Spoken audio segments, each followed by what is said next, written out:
సంచలన దర్శకుడు రామ్ గోపాల్ వర్మ జగన్ గారి పైన వ్యూహం అనే సినిమాని రచించారు. దానికి సంబంధించి కూడా సినిమా పూర్తి కూడా సెన్సార్ పూర్తి చేసుకుని విడుదలకు సిద్ధంగా ఉంది.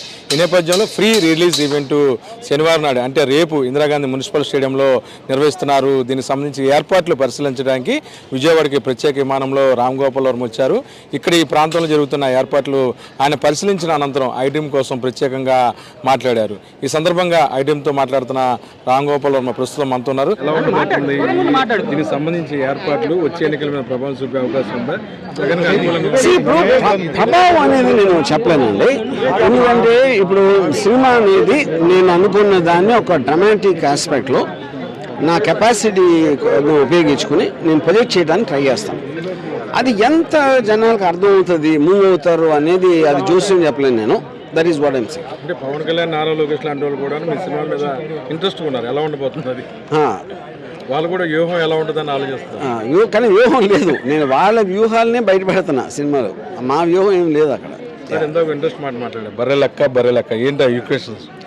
అదే ఇప్పుడు నా పాయింట్ అసలు. కానీ మనకి ఊరు పేరు తెలియని ఒక ఆవిడ ఆల్మోస్ట్ బర్రెల్ని కొంచెం బర్రెలు కాపుదారి ఏమన్నా అంటారు. బర్రెలు చూసుకునే ఆవిడకి వచ్చిన ఒక ఎక్స్ట్రాడినరీ గుర్తింపు కానీ అదే చేసింది. ఇంత పెద్ద స్టార్ అయ్యి బర్రె లెక్క వేరే వాళ్ళ కోసం పనిచేయటం అనేది నేను జీర్ణించుకోలేకపోతున్నాను. ఎందుకంటే నేను జనసేనలో లేకపోవచ్చుగా నేను కూడా పవన్ కళ్యాణ్ ఫ్యానే. అప్పుడు ఆయన లీడ్ చేయాలి, కానీ ఆయన ఒక బర్రె లెక్క వేరే వాళ్ళు వెనకాల వెళ్ళటం అనేది కరెక్ట్ కాదని నా ఫీల్. నారా లోకేష్ ఇంటర్వ్యూలో చెప్తూ ముఖ్యమంత్రిగా చంద్రబాబు ఉంటారు కాబట్టి పవన్ కళ్యాణ్ అనే వ్యక్తి ఆప్షన్ లేదన్నారు. ఆ విషయం మీద కాపు సంఘాలందరూ కూడా ఆగ్రహం వ్యక్తం చేస్తున్నారు. అంటే ఎందుకని అలాగా ఆయన ప్రజల్లో అందుకనే బర్రె లెక్క అంటున్నాను కదా నేను చెప్పేది దాని గురించి. ఇప్పుడు గొర్రెలు కాపరి బర్రెలు కాపరి చెప్తే ఆ రూట్లో నడిచి వెళ్ళిపోయి ఎవరు చేస్తారు అది? అందుకనే బర్రె లెక్క అన్న. అది పాయింట్. అంటే 2024లో వీళ్ళందరూ ఉమ్మడిగా కలిసి వస్తే రాష్ట్ర రాజకీయాలు ఎలా ఉండబోతున్నాయి?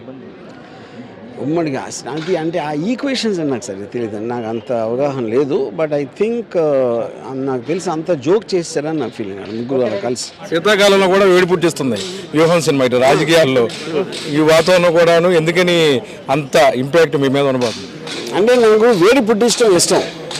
జనాలు హ్యాపీగా కొంచెం చల్లదనంతో ఉంటే వాళ్ళ కింద మంట పెట్టడం అనేది నాకు చిన్నప్పటి నుంచి కొంచెం ఇష్టం. అది ట్రై చేస్తాను. మొత్తమే కూడాను ఆంధ్రప్రదేశ్లో రాబోయే రాజకీయాలు చాలా ఇబ్బందికర పరిస్థితులు ఏమి ఉండవు. ఖచ్చితంగా పవన్ కళ్యాణ్ కావచ్చు, ఎవరెవరు కావచ్చు, ఎవరు కూడాను జగన్ని ఢీకొనే శక్తి లేదని చెప్పి చాలా ఓపెన్గా చెప్తున్నారు ఏదైతే సంచలన దర్శకుడు రామ్ గోపాల్ వర్మ. వీడియో జర్నలిస్ట్ విజయకృష్ణ కలిసి ఐటీఎం కోసం అబ్దుల్ అలీ.